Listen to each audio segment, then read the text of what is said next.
Hello and welcome to ChaKra TV, Simple Talks with Minol Dee. Today, I'm privileged and honored to have this gentleman on the show, Rohan De Lanerolle. What can I say? He's a musician and also one half of the ever so famous, internationally acclaimed De Lanerolle Brothers. Rohan, welcome to the show. Thank you very much for having me, Minol. It's a pleasure. Okay, to start things off, take us back to your start. How did this musical thing come into being? That's a very broad question. I have to pick my brains now. Remember, I suppose as kids we used to sing, and our father used to teach us various things, and those little nursery rhymes, as we all call it. The Baba Black Sheeps and Hickory Dickory Docks and all of that.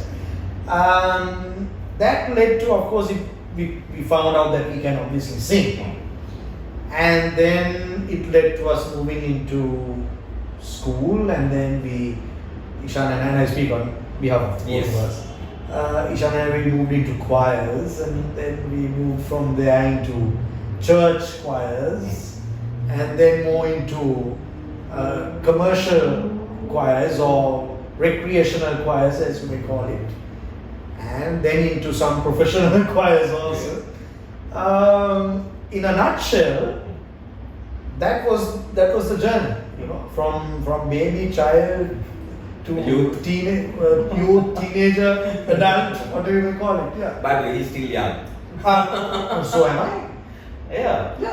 And age is just a number. Absolutely right. Okay. Absolutely. So from being in the choirs, Yes. the choir culture, to a contemporary musician, how did that change come about?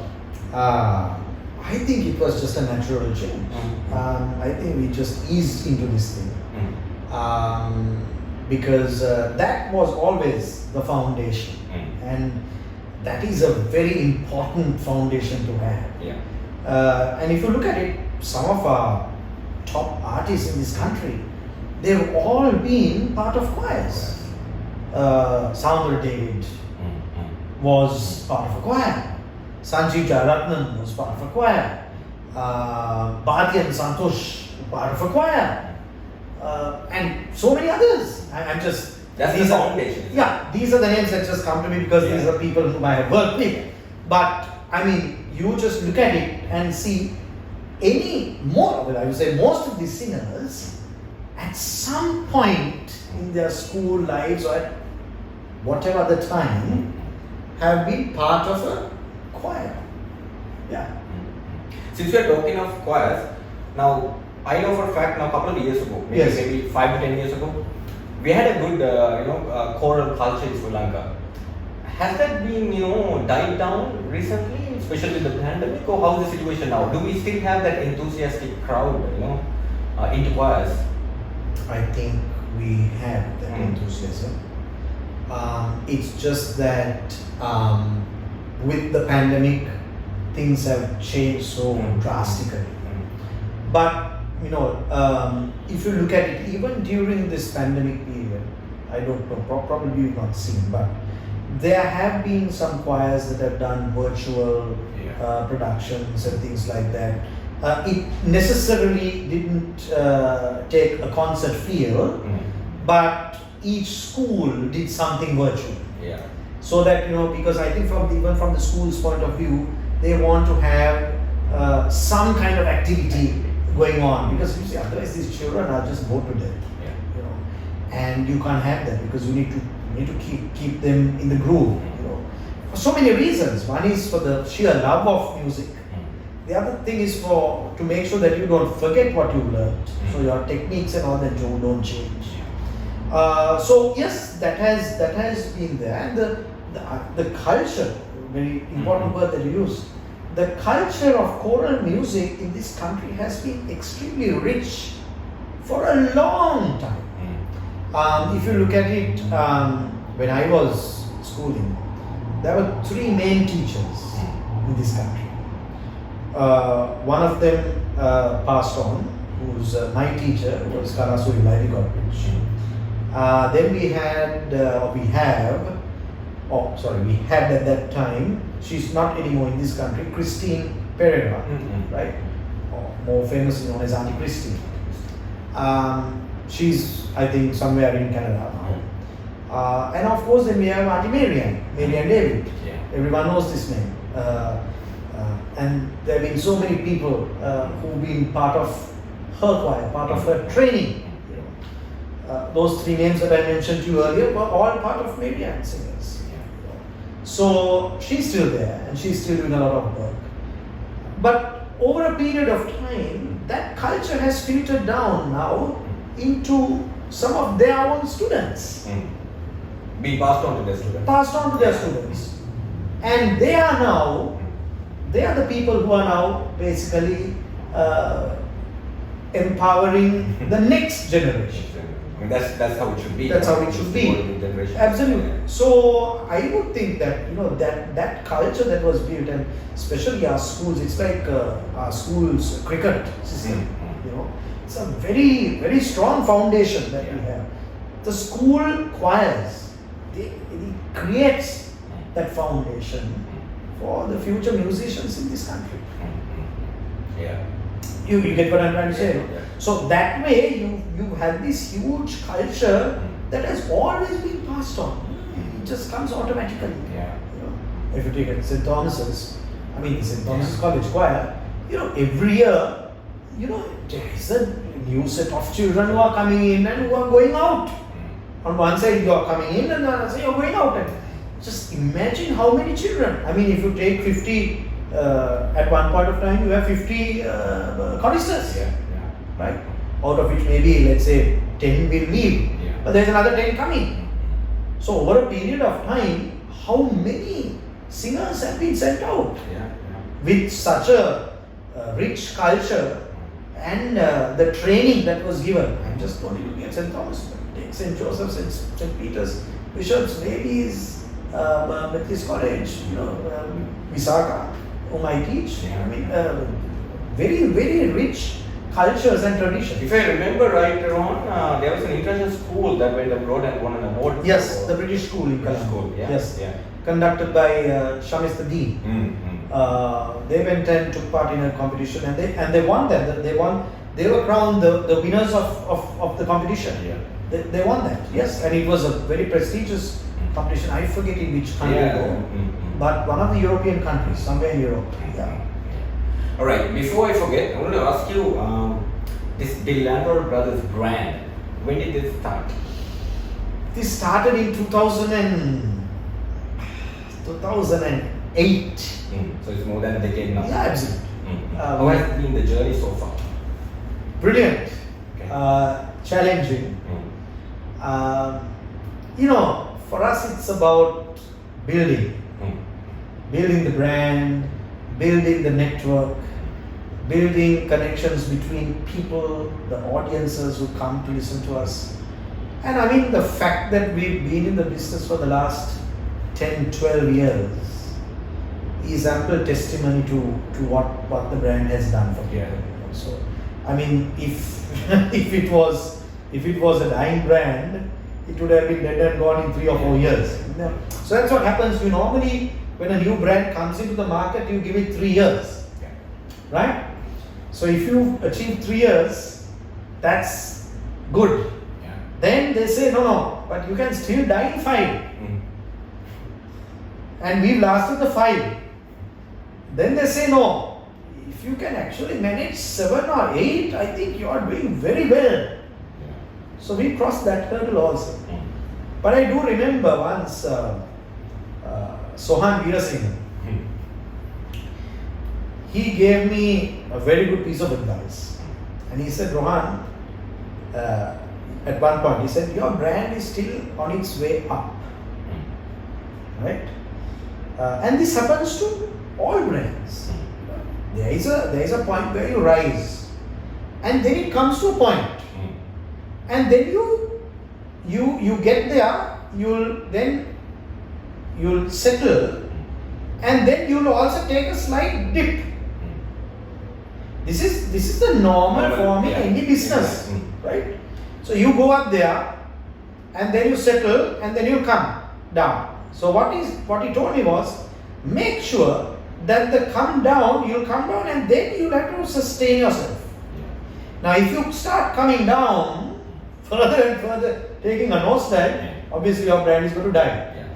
And if you look at Sohan and the Experiments, if you take Rajita and Misty, if you take Sunil and the Gypsies, 3 bands that is ample testimony to show over a period of time how they've managed to continue to keep their audiences spellbound, and in fact, not just that, they are still gaining momentum.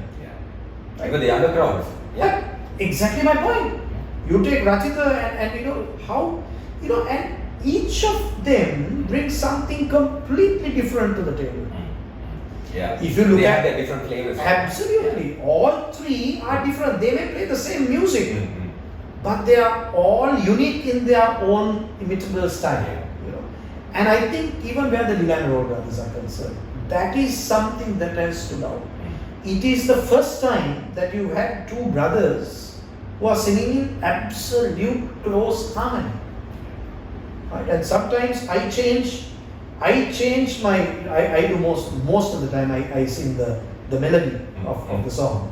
And Ishan has to do the difficult thing of harmonizing. Believe me when I say this, and believe me listeners as well, I change a lot. I change the melody, little subtle changes. And Ishan has to change his harmonies to fit that. Because if I change a note... This is all nothing planned. No. This is on the stage. Just spur of the moment. Okay. Spontaneous. And if you look carefully into these videos, and if someone zooms in on Ishan, you'll see that he gives me a look as if to say, what on earth did you do? Because you put me to, and he has to change like that. The change is so quick. But I suppose that is why you're brothers, and that's why you I think that's something that only brothers can do. I think so too. and because he sees, he reads me. Because I don't give indications. But he reads me. And I think that's important. So if you look at some people at the beginning said, oh, listen, you all are singing these covers, no? We've heard this. But what we said was, no, it's different. You're hearing the cover sung in harmony. Elvis Presley didn't sing with a brother of his. They didn't sing in harmony. Cliff Richard didn't sing in harmony. Tom Jones didn't sing in harmony. Gilbert didn't sing in harmony. But we are singing those songs in harmony. That is the change. And I suppose that is what people have enjoyed and loved. And of course, having said that, we was evolved. We was changed certain styles. Maybe we are singing the same songs of the 60s or of the 70s, but it's done in a different style, and I call it the De Lanerolle Brothers twist. Right? And your own twist to it. We had our own twist to it. It's different. When we sing with our band, our arrangements are arrangements that you've never heard before. The entire style is different. So I think, that is what has made us current. That is what has made us continue this journey.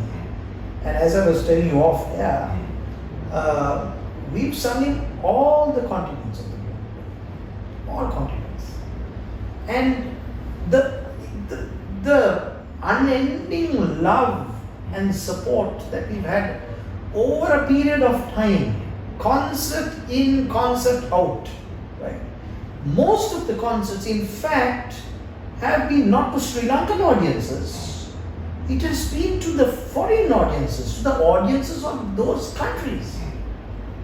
And from singing excerpts from operas, to sacred music, to lied, German lied, then to Italian songs, Neapolitan songs, to gospel, to pop. We've covered that entire spectrum, the genres of music.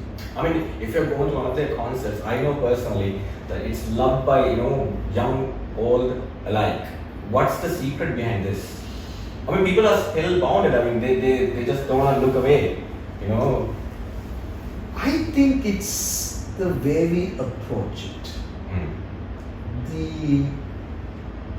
The entire format of it, in terms of song selection, in terms of your post, your advertising material, in terms of how you present yourself. When I said the ticket, you know, it's not just some piece of flimsy paper that a De Lanerolle Brothers show is printed on, or at least concerts that we organize ourselves. I can't talk on behalf of people who actually present us, but I am talking of concerts that we organize ourselves. If you look at it, I mean, the best quality paper is selected for your tickets, expensive, but listen, that's where we position the brand. You know, so if you get a ticket, I mean, I'm just looking at it from an audience point of view. You get a ticket and this piece of flimsy paper. Would you care much for the show? You're just wondering, what on earth is this? But if you get something in style, in an envelope, with a De Lanerolle Brothers sticker, and if it is during Christmas, you'll get another sticker with some Christmas bells or something like that. You know, you feel you are part of that, and I think that is what is important.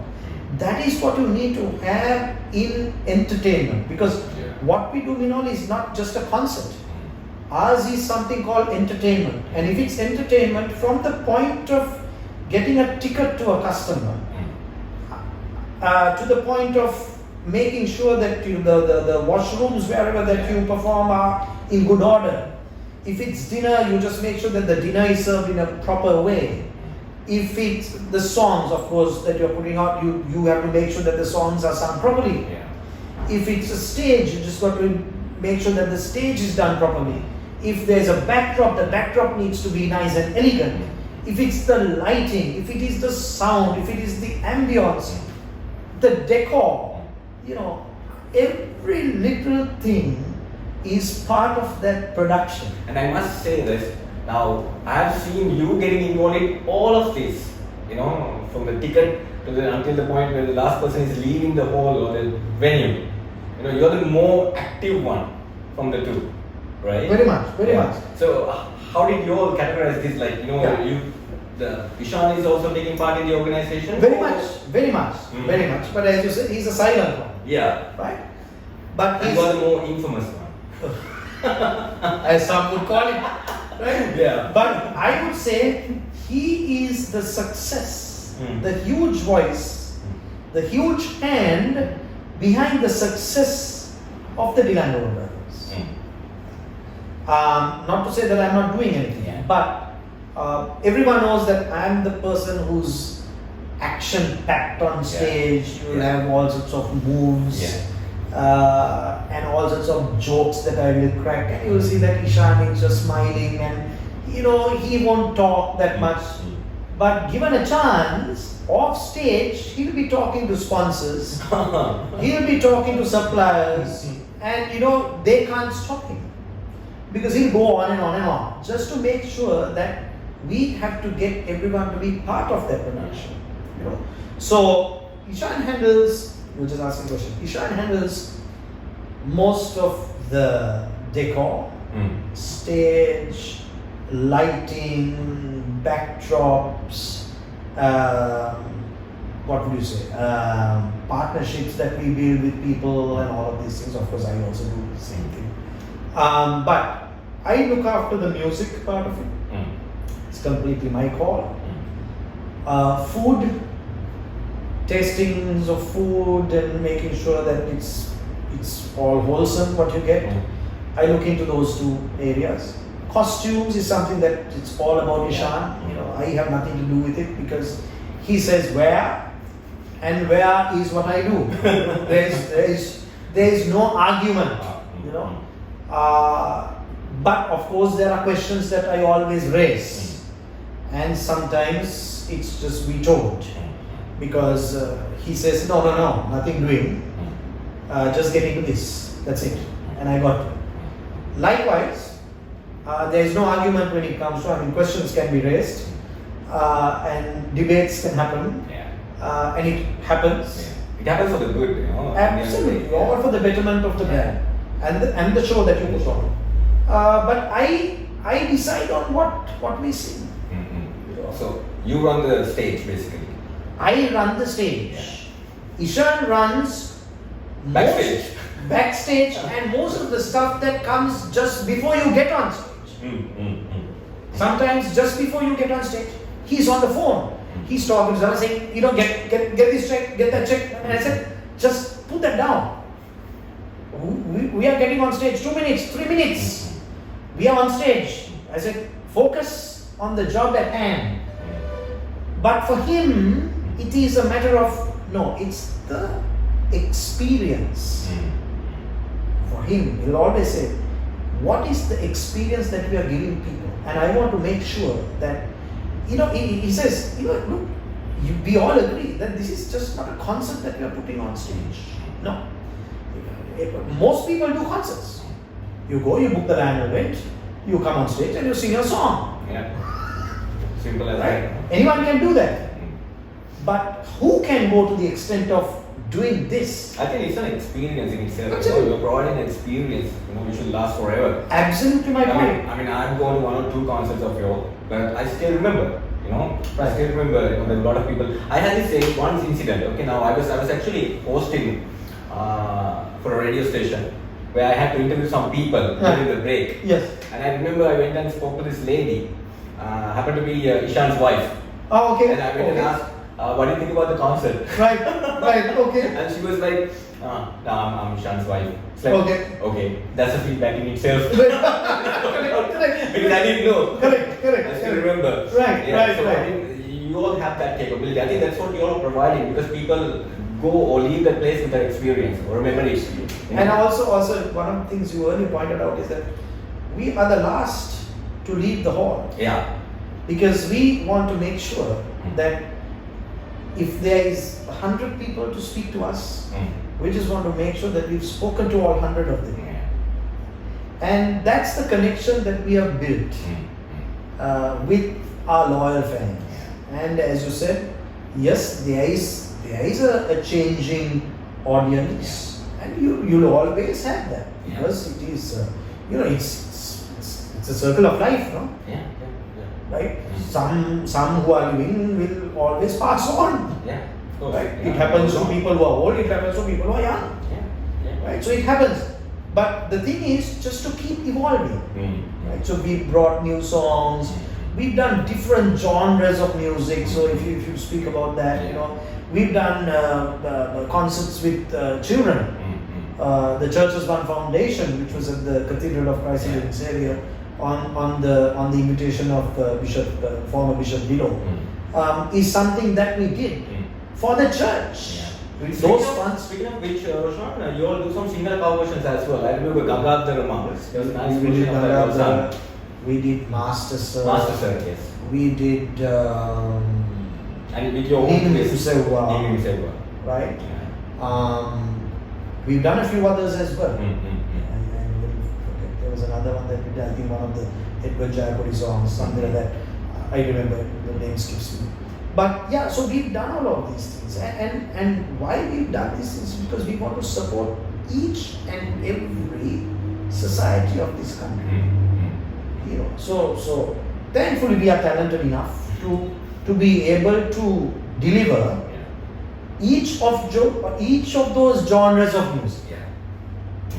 So I suppose not everyone has that ability. It has basically diversified the whole experience. That's the word. Music. That is the word. It's diversification. Diversification of brand, diversification of the genres of music, which we have done. And I suppose that was also partly because of the choir culture that was built in us from our school days. Right? So Ishan and I, we were both in the college choir.